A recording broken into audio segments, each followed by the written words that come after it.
अस्सलाम वालेकुम, I am Anam from वापसी क्लिनिक। आपने हमारी प्रीवियस वीडियोस देखी होंगी। आई होप कि आपके लिए वो इंफॉर्मेटिव रही होंगी। आज हम आपके लिए एक नया टॉपिक लेकर आए हैं, वो है व्हाट इज़ रिहैब। इस डिस्कशन को ज्वाइन करने के लिए हमारे साथ मैम उनसा और मैम इकरा हैं। अस्सलाम वालेकुम।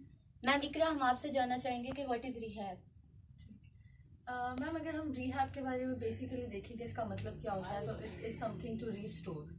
उर्दू में हम इसको कह सकते हैं कि किसी भी चीज़ को दोबारा से आबाद करना। ठीक है। अब रिहैब का वर्ड रिहेबिलिटेशन से निकला है। रिहेबिलिटेशन एक पूरा प्रोसेस है, एक पूरा अमल है जिसमें हम ये बता सकते हैं कि एक इंसान की ज़िंदगी को आप दोबारा से बहाल करते हैं। उसकी ज़िंदगी को ड्रग एडिक्शन के बाद या कोई भी इलनेस के बाद आप दोबारा नॉर्मल की तरफ लेके आए, दोबारा बहाली की तरफ लेके आए, डिफरेंट ट्रेनिंग्स और डिफरेंट थेरेपीज के जरिए। ठीक है, एक पूरा प्रोसेस होगा, इसको हम रिहेबिलिटेशन कहते हैं। जी मैम, थैंक यू। आप सबने सुना कि मैम इकरा ने आपको बताया कि रिहैब है क्या। अब हम आगे इससे बात करेंगे मैम उनसा से। मैम उनसा, आप हमें बताएं कि सोसाइटी रिहैब को कैसे परसीव करती है। जैसे कि अभी आपने देखा कि मैम इकरा ने इसको किस तरह से डिफ़ाइन किया है। ठीक है, तो एक्चुअली हमारी बदकिस्मती ये है कि हमारे यहाँ पे इस डेफिनेशन पे प्रॉपरली वर्क नहीं किया जाता कि रिफॉर्म किया जाता है या उनकी रिस्टोर किया जाता है, उनको अपनी प्रॉपर सिचुएशन में या एक नॉर्मल सिचुएशन में उनको वापस लाया जाता है। अब हमारी तरफ इसकी सिचुएशन कुछ ये है कि इसको बिजनेस टर्म में लिया जा रहा है। ऑब्वियसली जब एक चीज़ है कि उसको बिजनेस टर्म में लिया जाएगा तो उसका मकसद तो सिर्फ और सिर्फ पैसा कमाना होगा।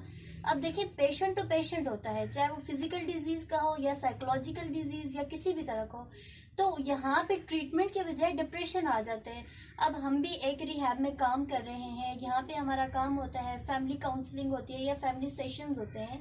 उनमें फैमिलीज आके हमसे पूछती हैं, दूसरे क्वेश्चंस पूछती हैं रिहैब के बारे में। तो इस वक्त हम भी ये सोचने पे मजबूर हो जाते हैं कि ये क्यों हो रहा है, ये किस वजह से हो रहा है, बेसिक रीजंस क्या हैं इसमें। तो बेसिकली देखा जाए तो रीज़न मेन यही है कि यहाँ पे जो है नॉन प्रोफेशनल लोग बैठे हुए होते हैं जिनका मकसद सिर्फ और सिर्फ पैसा कमाना होता है। तो अगर इस मकसद के साथ कोई बैठेगा तो वहाँ पे एक प्रॉपर वे में ट्रीटमेंट कभी भी नहीं होगी। और फिर जब ट्रीटमेंट प्रॉपर वे में नहीं हुई है तो हम ये कैसे सोच लें कि पेशेंट जो है वो रिकवर होके वहाँ से जाएगा। अब पेशेंट जब रिकवर नहीं होता, उसकी प्रॉपर ट्रीटमेंट नहीं होती, उसको अंदर भी वही चीज़ें मिल रही होती हैं, वही चीज़ें प्रोवाइड की जा रही होती हैं, बाहर जाके वो कभी भी ज़्यादा टाइम के लिए स्टेबल नहीं रह पाता और उसके बाद दोबारा से वो रिलैप्स कर जाता है।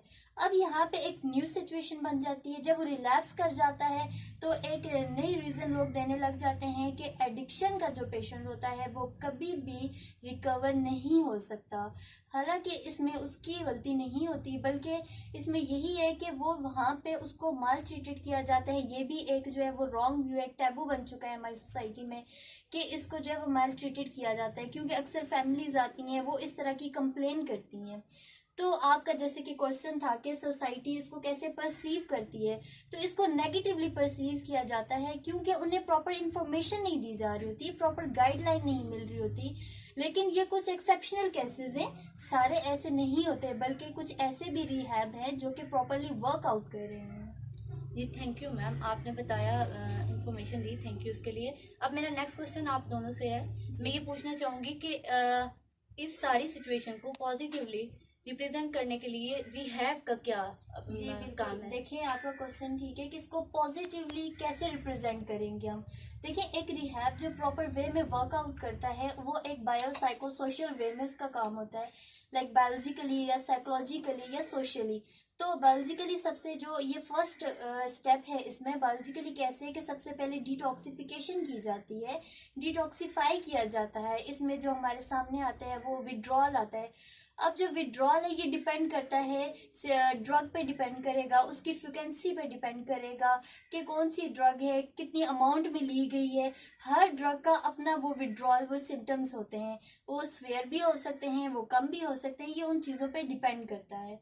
तो ये बायोलॉजिकली इसका एक बायोलॉजिकल वे हो गया। इसके बाद जब साइकोलॉजिकली इसका है, अभी जैसे आपने बायोलॉजिकल वे का जो फर्स्ट स्टेप आपने डिटॉक्सिफिकेशन का बताया, उसके बाद डिटॉक्सिफिकेशन के बाद हमारे साइकोलॉजिकल वे की बारी आती है। इसमें फिर आप पेशेंट के साथ 1-to-1 सेशंस करते हैं, ग्रुप डिस्कशंस होती हैं, फैमिली काउंसलिंग भी होती है। ये डिपेंड करता है कि पेशेंट के साथ प्रॉब्लम किस जगह पे आ रहा है।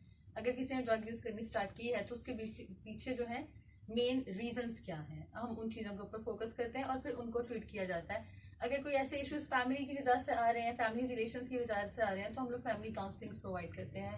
1-to-1 सेशन में पेशेंट के साथ पूछा जाता है, उसकी रीजंस को सॉल्व किया जाता है, डिफरेंट थेरेपीज प्रोवाइड की जाती हैं, ग्रुप सेशंस किए जाते हैं सब पेशेंट्स के साथ, ताकि वो एक दूसरे से रिलेट कर सकें और मोटिवेट हो सकें।